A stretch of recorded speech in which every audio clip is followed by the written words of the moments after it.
DJ Stewart, and Billy Bruce. Nixon.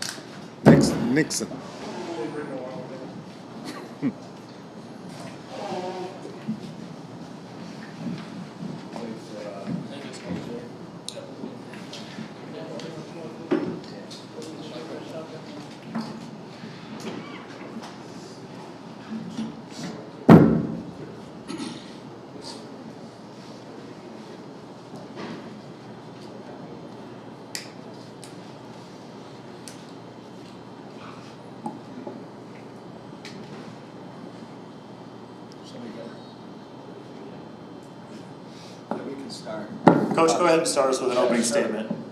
Yeah, first of all,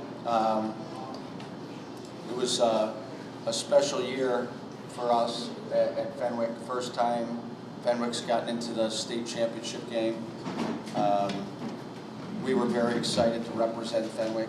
And then to play against Morgan Park, happened to be a fairly good friend of Nick's dad back in the day. He was kind of the grandfather of hoops when I was growing up. And all the kids I played with at Bradley all knew him, and I was able to meet him later on in his life. He was a great guy. So I thought he would have Mac Irvin would have had a fun time watching that game today. I thought about that before the game. I thought about Nick's mom in a wheelchair and my mom in a wheelchair and watching so much basketball. And then I thought about these guys that, not so much that, you know, win or lose, the fact that it was going to be my last day with them as a group was sad. It was going to be an ending either which way. The way it turns out, we're very disappointed.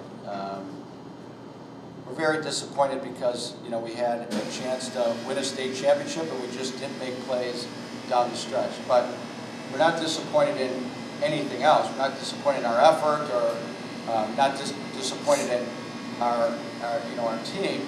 Just we had an opportunity. We kind of let it slip through our hands, and it's hard. It's hard to deal with. It's hard to deal with for me. Harder to deal with kids that are, 15, 16, 17, 18 years old. But again, I'm going to miss Jacob and Jamal. They've been my guys since I got to Fenwick, and it's a huge loss. And then, the rest of our guys are all coming back, and so, there's tomorrow, but today's hard. It's a hard day today. It's going to be hard for the next few hours, but we're going to turn the page.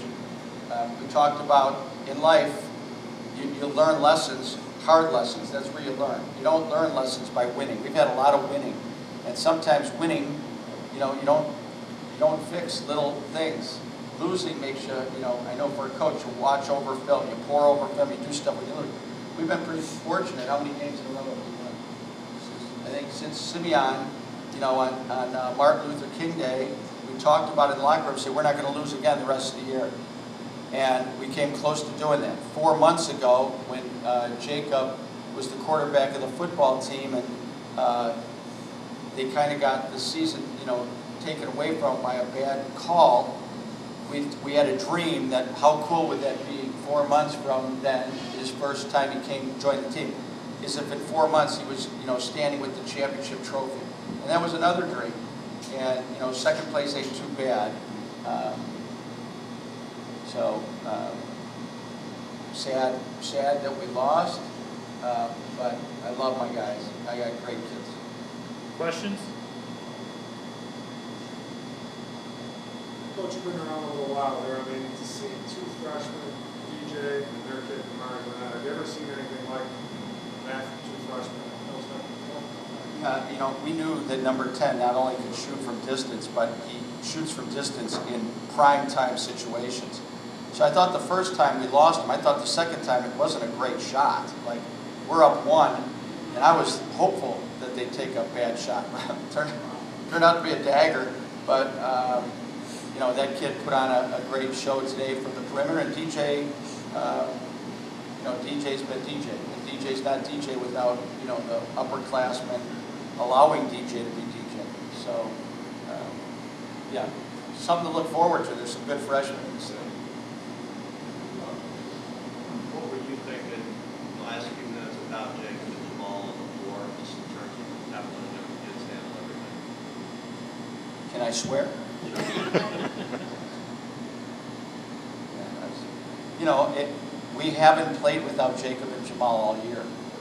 Have you found out? Have you found out all year?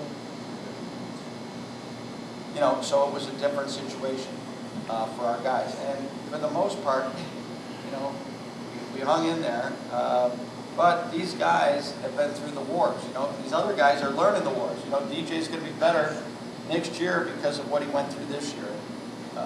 AJ and Billy are going to be better because of what they went through this year. And AJ's little brother's going to be better for what he went through this year. So we were, you know, they were missing their best player also. So they weren't feeling any sorry for us. But missing these guys is, you know, obviously we wouldn't be where we're at without those two. Jamal, what was it like for you watching everything unfold from the bench and, you know, not being able to do anything about it?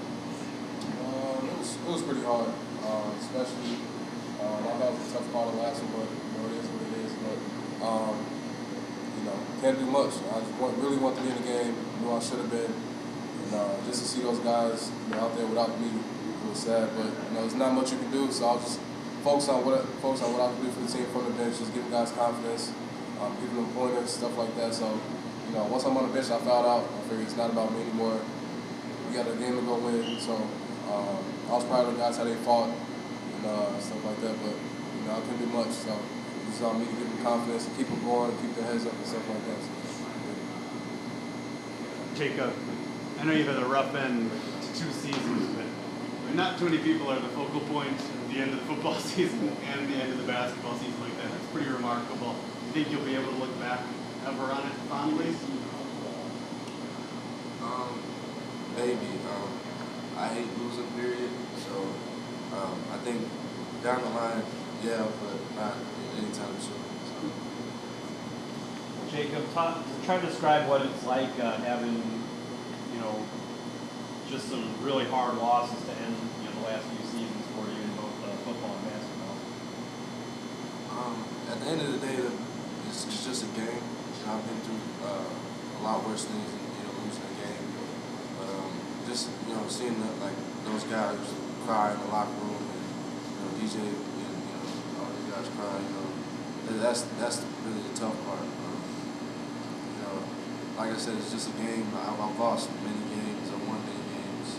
I'm just a competitor, so of course it's hard losing, but, you know, see your teammates, your brothers, those tough guys that you know, spend countless hours with every day after school and on the weekends, and, you know, see them break down and cry, it's just tough.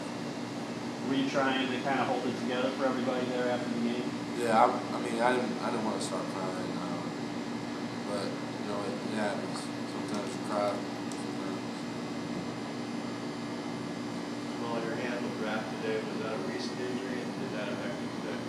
no, it's injured back in the Simeon game. It's been nagging me a little bit ever since then, so just keeping it back for caution.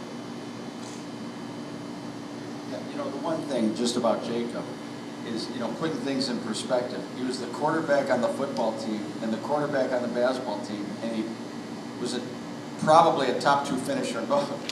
Pretty freaking good, right? I mean, if you could sign up for that at the beginning of the year, that's pretty darn good. And, you know, pretty unbelievable type of athlete to be able to do that. So, you know, nobody's feeling sorry for Jacob. He's, you know, a terrific kid with an unbelievable skill set that led 2 teams to the final 2 in the state. So, hard losses aside, pretty darn good, pretty darn special. One final question. Rick, did the game plan change at all when you knew that Sumo was going to be out for this one? Maybe things look differently, obviously, with their star out there. Yeah, you know, to tell you the truth, it's a 1-day turnaround. You know, so we were scrambling to put a game plan together, and with him, because we didn't know if he was going to be Willis Reed or, you know, not, you know. So we prepared that he wasn't playing because somebody had said he was out 6 to 8 weeks, and then we read a tweet that he's playing, and, you know, so who knows.